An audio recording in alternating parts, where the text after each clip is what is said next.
Salut les sixièmes, à travers cette vidéo on va rapidement voir quelques périmètres usuels, c'est-à-dire des deux figures que vous connaissez déjà, que vous avez l'habitude d'utiliser, et on va essayer rapidement d'établir leur formule. Alors on va prendre une première figure, une figure que vous connaissez très bien, hein, le triangle équilatéral. Donc je rappelle ce que c'est quoi un triangle équilatéral, c'est un triangle qui a trois côtés de même longueur. Donc là je vais symboliser le côté par la lettre petit c. D'accord? La lettre C.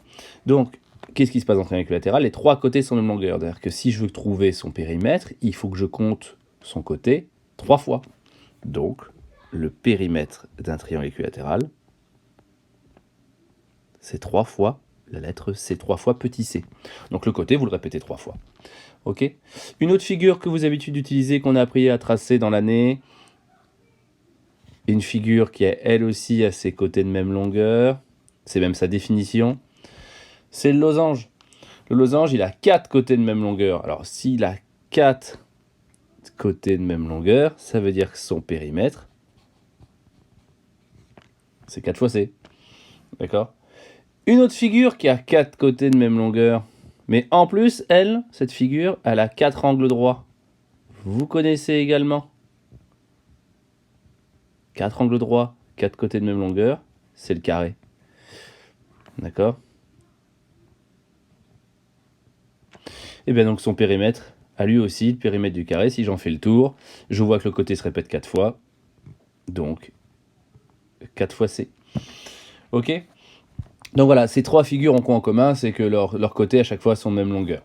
D'accord? Reste une dernière figure que vous avez l'habitude d'utiliser. Alors, sa définition, ce n'est pas les côtés de même longueur, c'est 4 angles droits. Et une figure, un quadrilatère, pardon, qui a 4 angles droits, c'est un rectangle.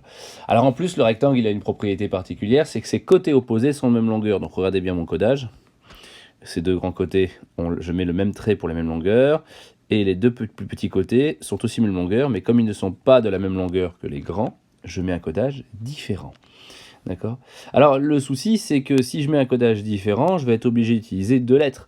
Une pour la grande longueur et une pour la petite. Donc on va plutôt parler de longueur, grand L majuscule, pour le grand côté, et de largeur, L minuscule, pour le petit côté. D'accord? Et alors, pour calculer son périmètre, donc le périmètre, je rappelle encore, nous faisons le tour de la figure. Quand nous faisons le tour de la figure, on rencontre la longueur 2 fois, et la largeur, on la rencontre également 2 fois. Pour calculer le périmètre, il faut donc tout additionner. Hein. Donc, le périmètre de mon rectangle, c'est 2 fois la longueur, plus 2 fois la largeur. Il y a une autre façon de l'écrire, vous le rencontrerez peut-être comme ceci dans les livres, donc je vous le donne également. Ce qu'on pourrait faire aussi, c'est additionner la longueur et la largeur, et répéter ça 2 fois. Donc on pourrait très bien faire longueur plus largeur. Je suis obligé de mettre des parenthèses, parce que je vais faire cette addition en premier, et je vais répéter ça 2 fois, donc je multiplie par 2. Voilà.